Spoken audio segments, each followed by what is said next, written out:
All right. So to start off, could you introduce yourself? Who are you? And yeah. Start off, give me your name, your age, and some background on who you are. All right. So my name's Sean Waltman, better known to a lot of people as WWE Hall of Famer X-Pac, two-time Hall of Famer. Yep.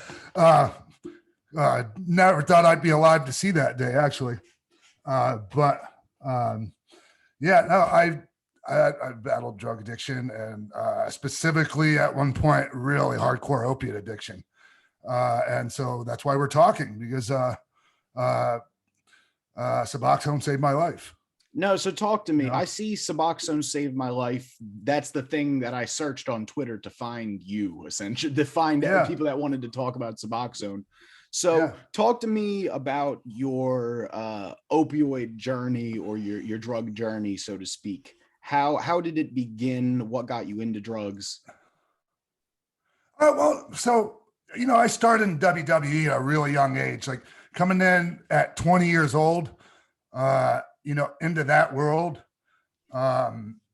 It's a lot for a kid, like at 20 years old, I'm still a kid. I was a father at the time, but I was still a kid.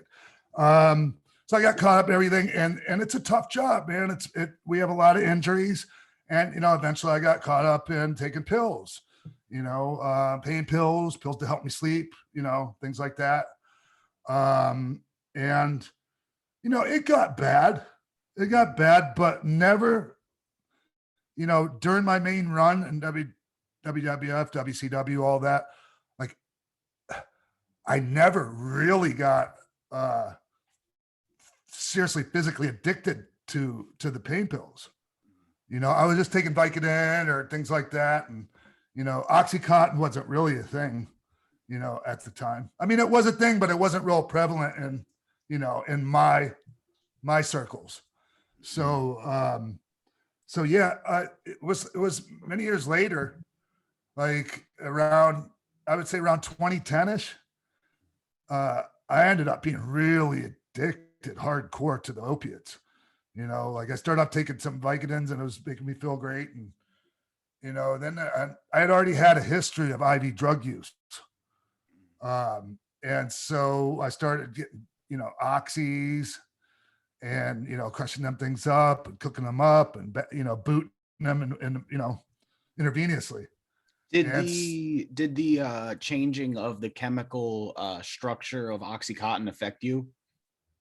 I'm not sure if it was specifically that or just the fact that I was shooting it right into my vein. You know what I mean? But there are different half-lives and between different opiates. I was going to say, is this before they made it unshoot upable? Because I remember at one point in time, they made it hard to crush. Like that. There was like a waxy substance in there. And like people were trying to figure out how to get around it and you just couldn't. But there was still like other pills like Roxicet 30s that weren't like that. You could just crush them up and snort them or cook them up and bang them. Mm-hmm. So, man. And so I ended up, getting arrested trying to buy some pills.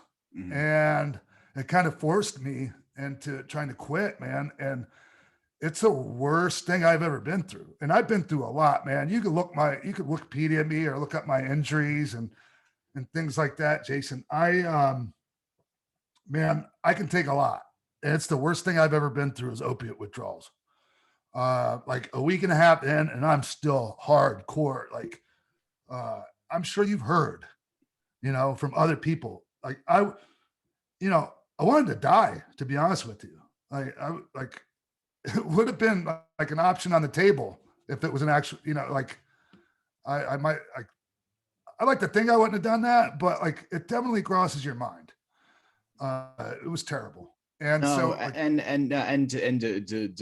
to be fair to you, I did Wikipedia you. I looked into everything. I know a bit about your story, and I empathize with it. I have an addict in the family. One of my siblings was a heroin user throughout my childhood, essentially. So in the house. So and I never did, I never really did heroin, because. I never really did heroin. Sorry about that. All good. it was always like some kind of pharmaceutical opiate, you know. So I just didn't know. I didn't run in those circles where I knew of any heroin dealers or that. It was just, you know, people that, you know, got pills. Talk to me about if you don't mind, what kind of pills and around what time did you start to get off of them? So what kind of pills were you doing? I was shooting like any kind of like, like it was, you know, Percocets. No, it was like Roxicet. It didn't have the Tylenol in them, you know, because I was snorting and shooting at that point, you know. And yeah, so like when I tried to get up, I'm telling you, you know, how awful the withdrawals were. Yeah. But still, like I didn't have insurance. I wasn't ready, like, to try to reach out to go to rehab. Like I was trying to figure this out on my own, and there was some shame involved, you know, and a friend was recovering from opiate addiction, and like, you know, I reached out to him, just tell him what, you know, what kind of shape I was in, and he says, I think I can help you. And he gave me one of his Suboxone, and I couldn't believe it. It was like, oh my God, man. Like it made, you know, I felt normal. It relieved everything immediately. And so, you know, the problem with it is I couldn't find anyone to prescribe that, you know, like, and that you had to be a certain kind of doctor and like go through some sort of certification or something like that to be able to prescribe Suboxone, Buprenorphine, if I'm pronouncing it correctly, you know, for addiction. And that's, you know, I mean, so that's a huge barrier for a lot of addicts, you know, a lot of people that are like in like a life or death situation, you know, like I don't know, man. I don't know, Jason. If I wouldn't have had that, I don't know what would have happened with me as far as being able to recover from that, you know? How long were you in the throes of addiction, would you say? Oh, well, that particular bout with opiates was just like long term, couple years. I mean, all my life, man, all my adult life. You know, I had some good years, like during like you might remember as the Attitude Era years, like the mid to late 90s. I was clean, you know. I still use cannabis, but like I wasn't drinking, nothing else, you know. And so it was later on, like at the end of my last WWE run, like I left and I started getting into using this stuff called Nubane, which was an opiate that you injected. And I started getting heavily into crystal meth, which was it really ruined me. So let me ask you this. So I have a lot of different things going on here, Jason. Yeah. So after you were introduced to Suboxone, what did you do? Well, I finally found a doctor that was willing to go out on a limb, and I'm not going to name names. How long did it take you to find a doctor? A couple of weeks. Just looking around, like, and talking to different people, and one, he prescribed it to me for pain management because you're allowed to prescribe things for off-label use. And, you know, a lot of people just didn't want to take that chance though. And thank God he did, because there were no Suboxone doctors around. There were none. And another thing was when I got arrested, you know, and I pled to the charges and I was on probation. Originally in that district, they weren't even going to let me be on Suboxone and on probation, which is crazy. But it got my probation got transferred to Pinellas County where I lived, and they were just fine with it. Thank God. Was it hard as they had a prescription? Where? So you said Pinellas County. So when you were looking for Suboxone, was that in Florida? Yes. Wow. Yes. And that's, you'd be surprised, that's where a lot of addicts go to get clean, is Florida. Like my sister got clean in Florida. Or people would drive down there, and there was like US 19 was famous for, like, there was one every block, a pain management clinic where people would come from out of state to load up on pain pills. You know, it was like a drive-through service almost, you know, but yet I couldn't get Suboxone, you know? No, that makes sense. So you mentioned knowing about the waiver that doctors have to get. That's what the story's about. This story is primarily about that waiver and doctors who want to get rid of it, and thoughts about that. Do you think that wider access to buprenorphine and Suboxone would be a good thing for people that were in your shoes? It would be an amazing thing, because I'm a big advocate of harm reduction.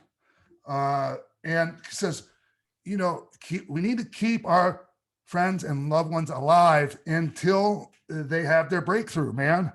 You know, like, I mean, now I'm great. Once I got off, and I'll tell you about when I got off of it, because I had to get off of it. You know, because I didn't have access when I moved to Pennsylvania. I lived in Delaware County for a while. Mm-hmm. That's when I got off of it, because I couldn't find a doctor there to prescribe it. Yeah. You couldn't find a doctor, so you ended up getting off of Suboxone because you lost access to Suboxone. Yes. Could you put that thought together in a radio-sized bite?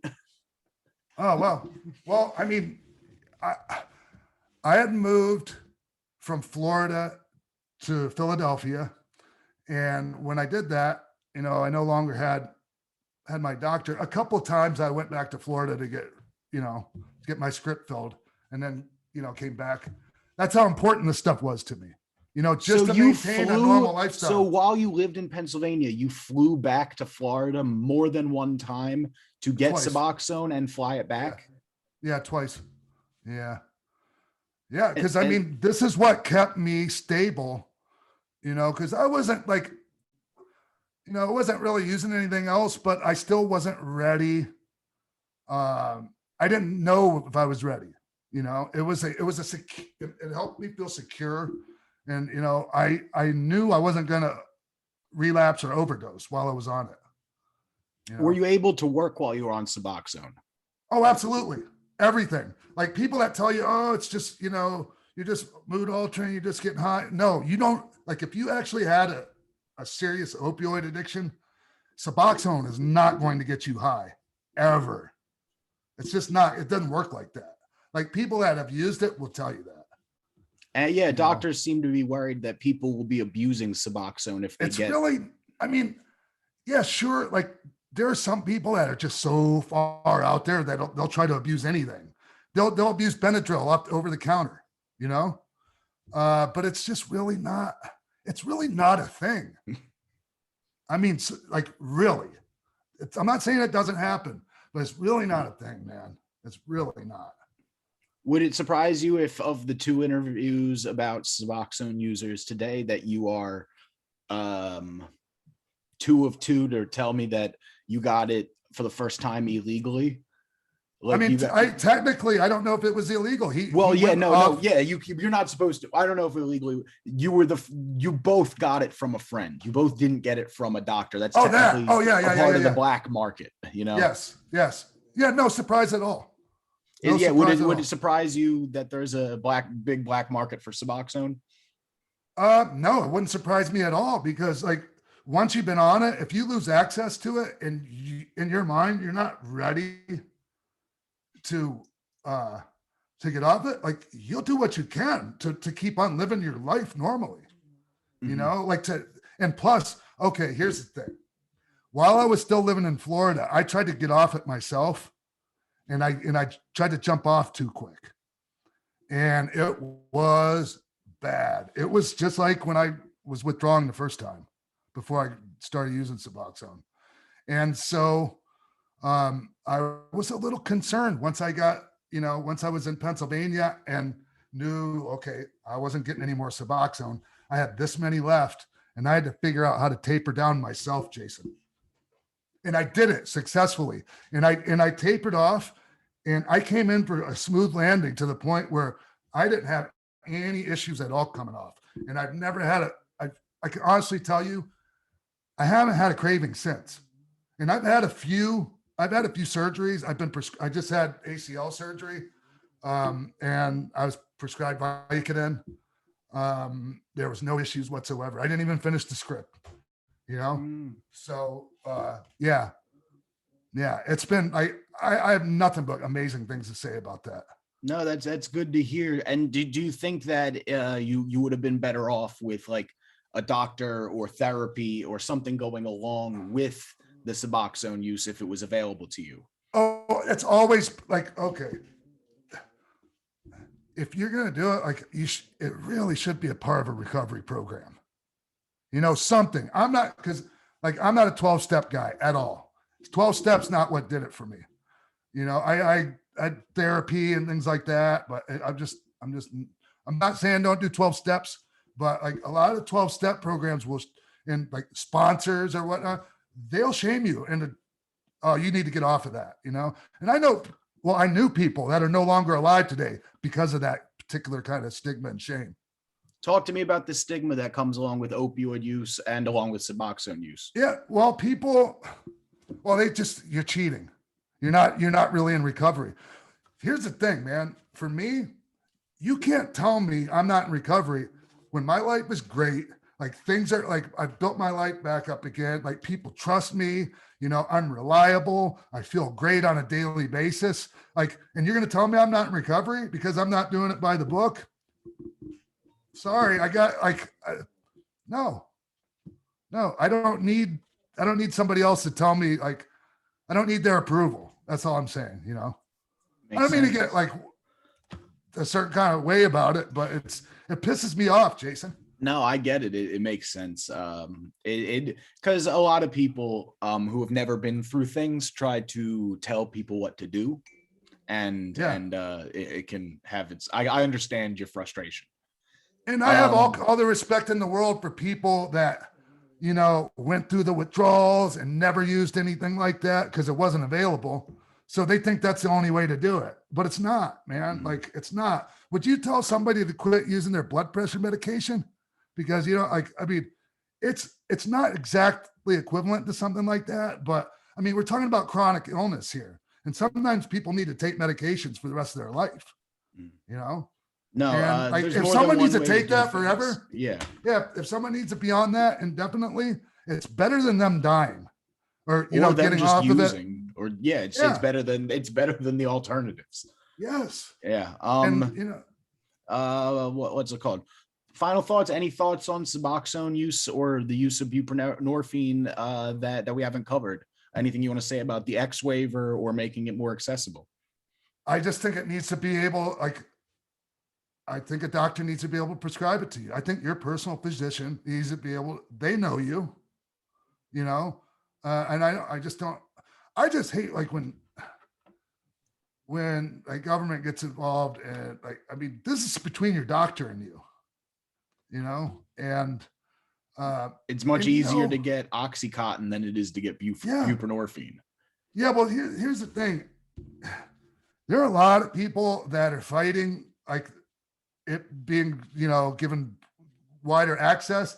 And I hate to say it, but a lot of it comes from the treatment industry, because like if people are on Suboxone, like maybe they don't need to be in inpatient treatment facilities, you know, and that's less money for them.